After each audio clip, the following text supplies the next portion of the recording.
Catalyst का किसी भी रिएक्शन पे क्या इफेक्ट हो सकता है। तो सबसे इंपॉर्टेंट बात हमें ये समझनी चाहिए कि अगर हम एंजाइम्स के बारे में जानते हैं, एंजाइम्स जो किसी भी रिएक्शन में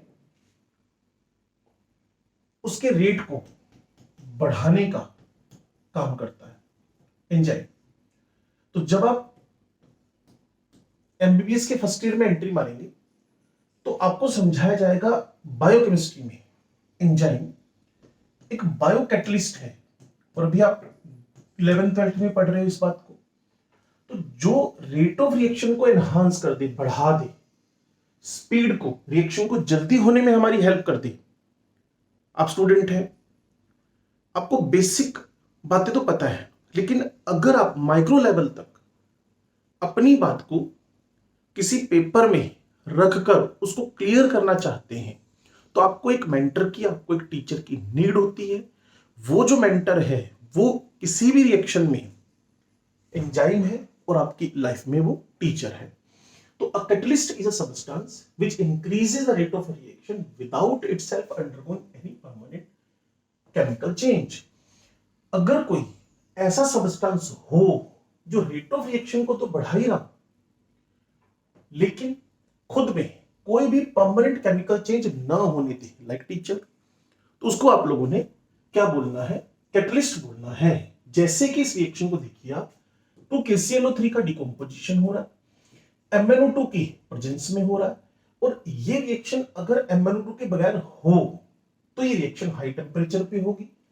for the following reaction so as to increase its rate considerably, हमने यहां MnO2 रखा है। The word catalyst should not be used when the added substance reduces. Very important है।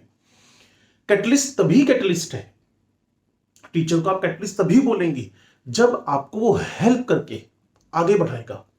तो ऐसे ही अगर हम किसी कैटलिस्ट को, किसी सब्सटेंस को कैटलिस्ट बोलना चाहते हैं तो उसको रेट ऑफ रिएक्शन को रिड्यूस नहीं करना है, उसको रेट ऑफ रिएक्शन को बढ़ाना ही है। The substance is then called inhibitor. वो इनहिबिटर कहलाएगा जो रेट ऑफ रिएक्शन को क्या करेगा? रिड्यूस करेगा। तो इतनी बात हमारे समझ में आ गई है कि इनहिबिटर क्या है और कैटलिस्ट क्या है। The action of the catalyst can be explained bye intermediate complex theory. जब आप अपनी बायो में एंजाइम भी पढ़ते हैं तो वहां इंटरमीडिएट कॉम्प्लेक्स थ्योरी को पढ़ते हैं। अकॉर्डिंग टू दिस थ्योरी होएगा क्या? A catalyst participate in a chemical reaction by forming temporary bonds। जैसा कि आप पीछे देख रहे थे चैप्टर को पढ़ते हुए, वहां हाइड्रोजन आयोडीन में एक टेम्परेरी बॉन्ड बना, HH का बॉन्ड ब्रेक होना है, II का बॉन्ड ब्रेक होना है, HI के बीच में बॉन्ड बनना है। तो वो जो टेम्परेरी बॉन्ड बनता है with the reactant resulting in an intermediate complex, this has a transitory existence activated complex and decomposes to yield products। तो जब भी कभी आप ट्रांजिटरी, जब भी आप ऐसा बोलेंगे रिएक्टेंट से प्रोडक्ट के बीच में एक अनस्टेबल टेम्परेरी फेज आई है तो वो आपके पास है ट्रांजिटरी एग्जिस्टेंस की कोई बात। या आप देख सकते हैं यहां रिएक्टेंट है, यहां प्रोडक्ट है, ये विदाउट कैटलिस्ट है और जो डॉटेड लाइन है ये हमारे पास विद कैटलिस्ट है। तो करता क्या है जी? जो आपका कैटलिस्ट है वो रेट ऑफ रिएक्शन को तो बढ़ा ही रहा है, जैसा कि मैंने आपको बार बार बताया। जो E है, एक्टिवेशन एनर्जी है इसका और रेट ऑफ रिएक्शन का इनवर्सली का रिलेशन है। जितना किसी भी एग्जाम के कट ऑफ मार्क्स कम होंगे उतना बच्चा एक्साइटेड रहेगा कि उस एग्जाम को दे, एवरेज बच्चा भी उसमें इन्वॉल्व होगा। तो रेट ऑफ रिएक्शन का एक्टिवेशन एनर्जी के साथ इनवर्स का रिलेशन है। तो कैटलिस्ट ने क्या किया? एक्टिवेशन एनर्जी को डाउन किया, उससे क्या हुआ? रेट ऑफ रिएक्शन बढ़ा। ये रिएक्टेंट है, ये प्रोडक्ट है, ये रिएक्शन विद कैटलिस्ट जिसमें एक्टिवेशन एनर्जी डाउन आ रखी है, रिएक्शन पाथ विदाउट कैटलिस्ट है, energy of activation with catalyst यहां, और ये आपके पास है विदाउट कैटलिस्ट। ठीक है जी। आप देखिए, it is believed that the catalyst provides an alternative pathway. ये तो बिल्कुल है जी, आप पढ़ नहीं पा रहे, आपको सिखाया जाएगा किस जगह पे आपका डिविएशन हो रहा है, कहां आप डिस्ट्रैक्ट हो रहे हैं।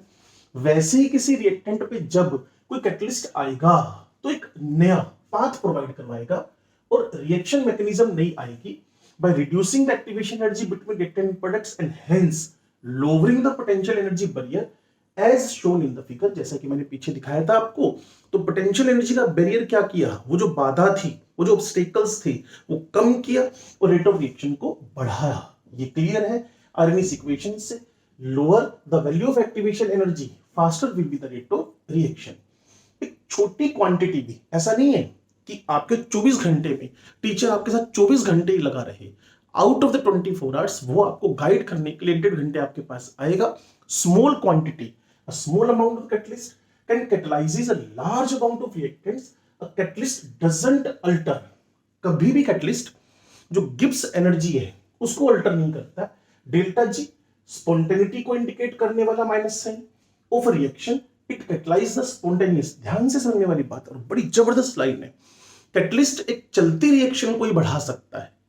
अगर कोई आ जाए कि भाई साहब मुझे नीट जेई क्लियर नहीं करना, आप मुझे करवा के बताएं, तो टीचर हाथ जोड़ेगा, मेरे से नहीं हो पाएगा। क्यों नहीं हो पाएगा? एक चलती रिएक्शन में एक टीचर कैटलिस्ट बन सकता है।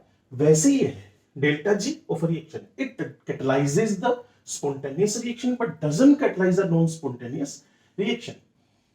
It is also found that a catalyst doesn't change the equilibrium constant of a reaction, rather it helps in attaining the equilibrium faster. ये equilibrium establish करने में help नहीं करता है, ये equilibrium जो है उसको जल्दी attain करने में हमारी help करता है। That is, it catalyzes the forward as well as backward reaction to the same extent so that the equilibrium state remains same but is reached earlier। ये बात हमें अपने दिमाग में रखनी है on the behalf of catalyst.